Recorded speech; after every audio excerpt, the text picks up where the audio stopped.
हम एक से बढ़कर एक डरावनी कहानियां प्रकाशित करते हैं।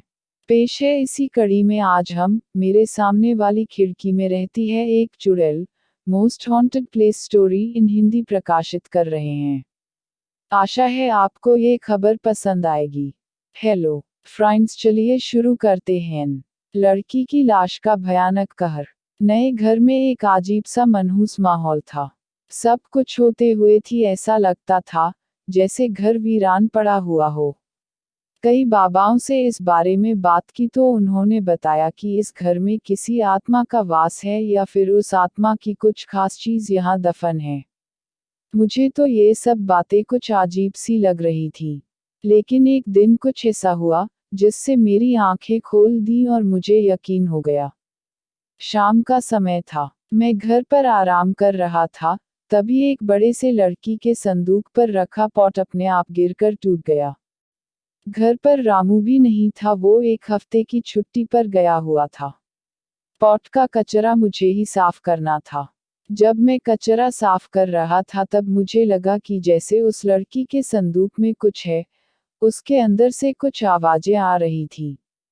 बड़ी मुश्किल से मैंने उस संदूक को खोल दिया। जैसे ही मैंने उसके अंदर झांका तो मुझे लगा जैसे पैरों तले जमीन खिसक गई हो। उस संदूक में अधजली औरत को सड़ी हुई लाश पड़ी हुई थी।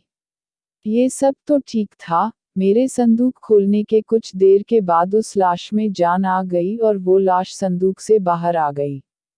वो अधजली लकड़ी बेहद डरावनी दिख रही थी और मुझे पर हमला करने वाली थी।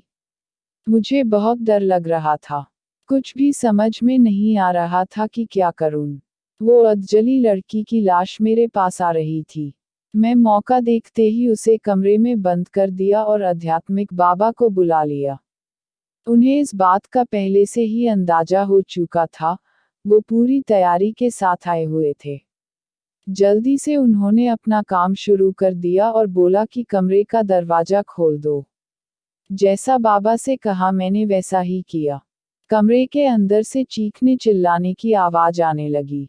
वो लाश चिल्ला रही थी जैसे उसे कोई मार रहा हो।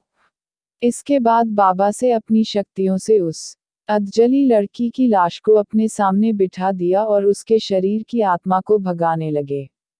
इस दौरान लाश बहुत तड़प रही थी, चीख चिल्ला रही थी। ये सब देखकर मुझे बहुत डर लग रहा था। 8 घंटे के बाद जाकर उस लड़की को उस आत्मा ने छोड़ दिया। अब बाबा ने कहा इस लाश को ठिकाने लगाना होगा। हम दोनों ने मिलकर उस लाश को जंगल में फेंक दिया। अब सब कुछ ठीक था।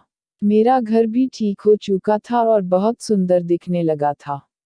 मैं आशा करता हूँ कि आपको ये खबर आपको अच्छी लगी होगी। कृपया इसे अपने दोस्तों और रिश्तेदारों के साथ फेसबुक और व्हाट्सएप पर ज़्यादा से ज़्यादा शेयर करें। ऐसी ही और कहानियों के लिए देसी कहानियाँ वेबसाइट पर घंटी का चिन्ह दबाकर सब्सक्राइब करें।